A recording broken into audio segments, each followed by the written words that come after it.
Bravissimo, Steve!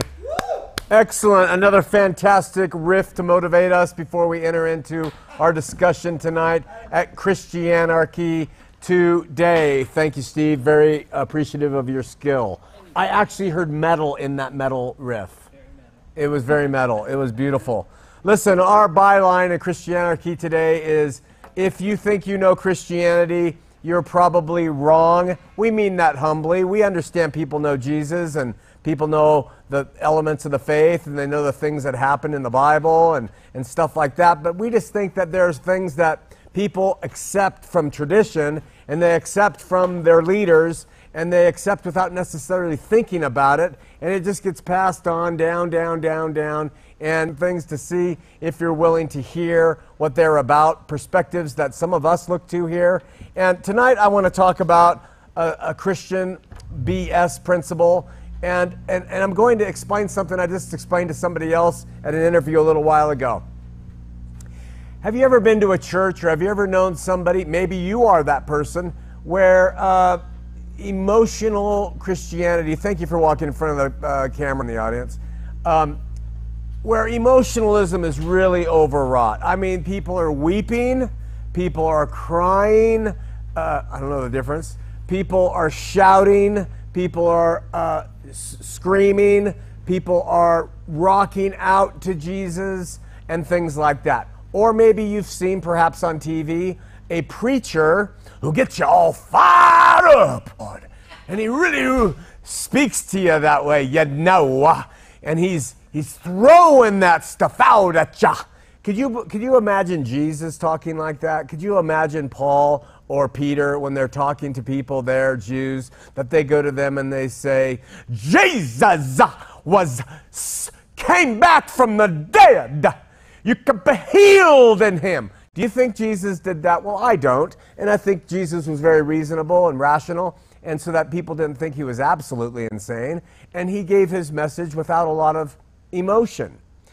On the other hand, there are religions that talk a lot about the authority of their pastor, that their pastor has somehow, that the pastor, he says, you got to believe this, and I have the authority to tell you that this is how your beliefs ought to be.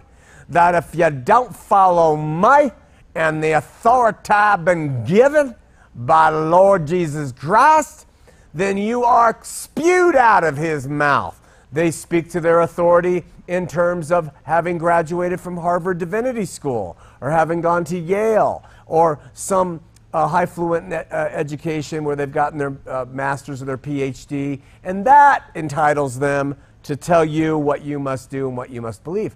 But again, I don't see that with Jesus. I see his 12 apostles that he went and called as kind of being the lower class citizens of that society, fishermen and tax collectors and people who didn't have all that education. So when they appeal to authority, it's kind of disconcerting. Then there are churches that really appeal to rational thinking. They're very logical. Now, it's not that it's so bad. We want that in the faith, but they really speak to this rationality, and I think that's up on the line of how to understand things. But they really push that. And for instance, 5-point Calvinism, which we've spent some time talking about, that is a very rational, reasonable, make a to that music. We're going to say, this is rocking the house. We like it for what it is. We're not going to use emotion to get you. We're going to just say what is going on. That is rocking music. We hope you like it if you're a younger generation. Well, when you start appealing to things that are not what Jesus and his apostles appeal to move you to believe, you can get in trouble. I can tell you from my life, I have met so many people who have really been emotionally driven in their faith. They believe some really emotional tenets of the faith, and everything is based on their emotions. And I see so many tragedies in those people's lives who base so much on emotion. Often they struggle greatly in their own flesh with what we call sins of the flesh. And yet they're very great people relative to God and Christ, but they just have so much emotionalism tied into their faith, it gets difficult. Well, I want to go to the board for the first time, and perhaps maybe the last time in our history here at Christianarchy Today, and I'm going to illustrate to you how a really great thinker helps us to understand the best way to, in my estimation, approach the Christian faith. So, here we go. Are we properly aligned? Okay. There was this guy, you may have heard of him. His name was Aristotle. Aristotle was someone who was a student of Plato and who came through and he built this group called the Lyceum. And Aristotle was a great philosopher, but he was not only a great philosopher, he came up with Aristotelian logic. Aristotle was a guy who took the animal kingdom and broke it down into species and phylos and philes and all the way down. He's the one who systematizes everything for us, and we still adhere to some of his systems of breaking things down. Types of trees, deciduous and evergreens and all that stuff. Aristotle got into that. Well, Aristotle said, listen, what I want to do is I want to teach you the way people persuade other people. How people persuade other people to believe and act in their life. Now, if you're talking about a coach of a football team, his means of persuading his team to act and think is going to be very different from perhaps a brain surgeon. They're going to appeal to different things that Aristotle categorizes for us. So I'm going to take two sides, and we're going to call this persuasion. And on this side, we're going to give the first category. Aristotle says we have non-artistic tools to persuade. Now, I'm calling it non-artistic. Aristotle called it non-technical or technical. I can't remember what he'd used. But this is the way we might understand it today. Non-artistic. That means there's no manipulation, there's no artistry, there's nothing that goes into this form of persuasion. What do we call non-artistic persuasive tools? It's a four-letter word. A fact. It's a fact. Sean McCraney was born in East LA in 1961. That's a non-artistic fact.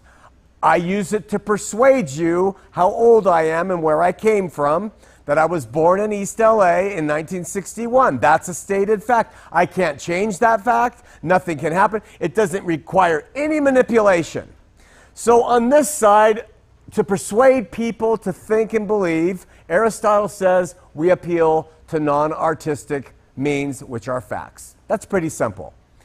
Over on this side, guess what he calls this? The artistic. And what he says is there are three artistic means by which we will persuade people. We will use something called pathos. We will use something called ethos. And we will use something called logos. Those are three Greek words. So, and he says when it comes to persuading people to either be a better football player, a better cook, a better wife, a better husband, a better child, a better student, a religious person, that these are the means of persuasion that one person will use to persuade another. All right? Now, when it comes to pathos, that is another word for, I'll just put a big E up here, for emotions. You get up to tell a story and you include pathos. I went outside and my dog, Ruby, looked at me with sad eyes and took her last breath and barked. There I'm appealing to your emotion. Does it make you feel in your heart something about my dog and about my experience and how I wept for days and everything I did in response? That's pathos. To persuade you to do something. I hope that you'll go to my GoFundMe and you will help me buy another dog. That's pathos. It persuades you. I use some facts. Yes, my dog died. He didn't bark right before, so it's just partial fact. and I use pathos to get you to respond. Now the next one is called ethos, and all that is, simply put, is appealing to the person. I have a PhD from Harvard.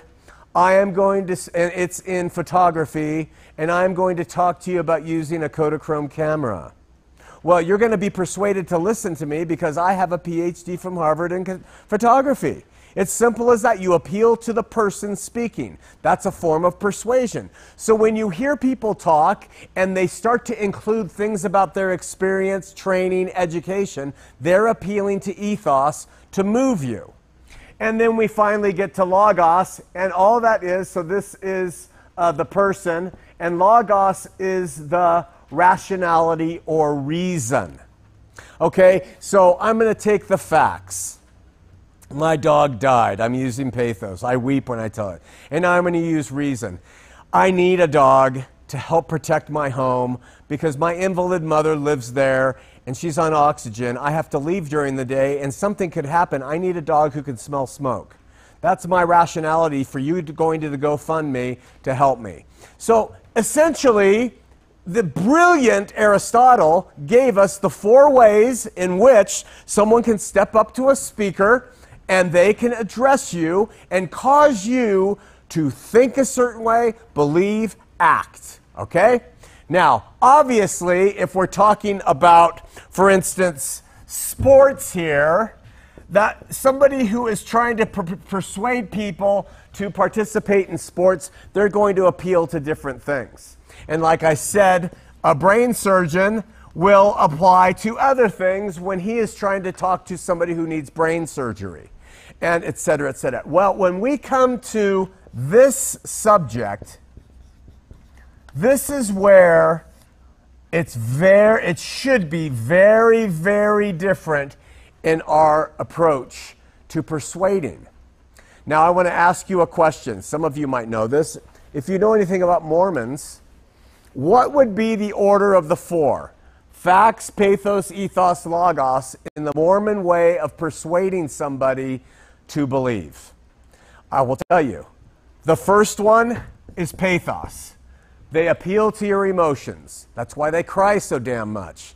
They cry when they bear their testimony. They cry when they share this. They cry during testimony meeting. They are lacrimal is what that word is. They are using emotion. If you watch a Mormon film, it is filled with sappy stuff to pull at your heartstrings. What would be next? I would suggest that the next thing they appeal to is ethos. Why? Because they say, we have the authority from God to do this, and then they say, look at our leaders. They've been doctors, lawyers. We don't have leaders in the Mormon hierarchy who have been hayseeds, who don't have education, who haven't been successful in this world. They all are successful money men. So the next thing they appeal to is ethos. The next thing they appeal to, I think, is probably logos. They use reason in their discussions of how and why you should believe in Mormonism. Well, there was prophets in the Old Testament. It makes sense that if God still loves us, he would have prophets today. And we're the only church on the face of the earth that has a prophet. So they're talking through the logos there. Last of all, we have the facts. So they're a pelf. They are a pelf. That's how we would describe them. They're pelf. Facts don't mean schnit to the Mormon. They don't care how the golden plates were received or everything like that, okay? So you can take any religion and you can go down and you can say, this is what they're presenting me, and this is how they're trying to persuade me to believe and be part of their gig, okay? Let's look at a charismatic, Pentecostal, snake-handling Christian. What's their mode? Their mode is definitely P. And then they don't really care. You can be a backwooded, footless, toothless, armless guy who's handling a snake. If you have the Spirit of God, you're good. So they don't care about ethos. So for them, ethos is probably last. They use some rationality, so they will go P, and they'll probably go, maybe R, and then they might go fact, and then or vice versa, and then they finally go to ethos. Okay, that would be kind of a Pentecostal. Let's do one more. Let's take a Calvinist, 5-point Calvinist. Okay, you're not going to go with P first. 5-point Calvinist, you're going to start off probably with facts. You might start off with ethos because they can deliver facts better if they're educated. So we see this proliferation of educated people in Christian churches saying, I am Dr. So-and-so, I'm going to teach you the facts about the faith. And people say, whoa, facts, doctor, I'll listen. They're appealing. And so they're a very intellectual group. Okay? And then they probably go to ethos, and then they might go to, what do you think? Reason. And then last of all, they'll go, so they're a FERP. Okay? Calvinists are a FERP. And Mormons are a PELF, and I don't know how to say that other one. Now let me get to the point, and we're going to wrap this up. Jesus and his 12 apostles, they're going out to share the good news with people. What do they appeal to? What does Jesus appeal to when talking to members of the Sanhedrin? What does he appeal to when he's talking to Satan in the wilderness? What does he appeal to? Bottom line, number one, facts. Okay? He appeals to facts. So if you find a church that is speaking to you in terms of facts, you have found a church that is at least following Jesus and his early church in that way. What's the second thing that Jesus appealed to? Was it pathos? Was it ethos? It was not. Jesus had no place to lay his head. His apostles were fishermen. These people didn't have formal education. In fact, the Sanhedrin said of Jesus, he's a Nazarene. There's no ethos there in Jesus' church. So what was it? It was the logos. It was reason. It was reason. We're going to give you the facts, and I want to reason with you, woman at the well of Samaria. I want to talk to you with reason about your life. What was next? We might say that it was pathos, but only in the sense that someone became personally, singularly, emotionally convicted by the facts and by the rationality of those facts being applied. Meaning when they heard the facts and it was rational and reasonable, in their heart they said, I'm a sinner. Forgive me, Jesus. That's when the passion, that's when the pathos, that's when the emotions do come into play with people personally, individually, not delivered corporately for everybody, but when a person feels it. And finally, they would respond to the ethos of a person, perhaps when Jesus said, I'm the Son of God. Or he'd say, these others have been humble enough to follow me. Listen to them. They're my apostles. So if you can find a freppy, if you can find a church that's a freppy, you know you're dealing with someone who's not manipulating you to persuade you to do something that Jesus never persuaded people to do through false means. With that, I will say, out.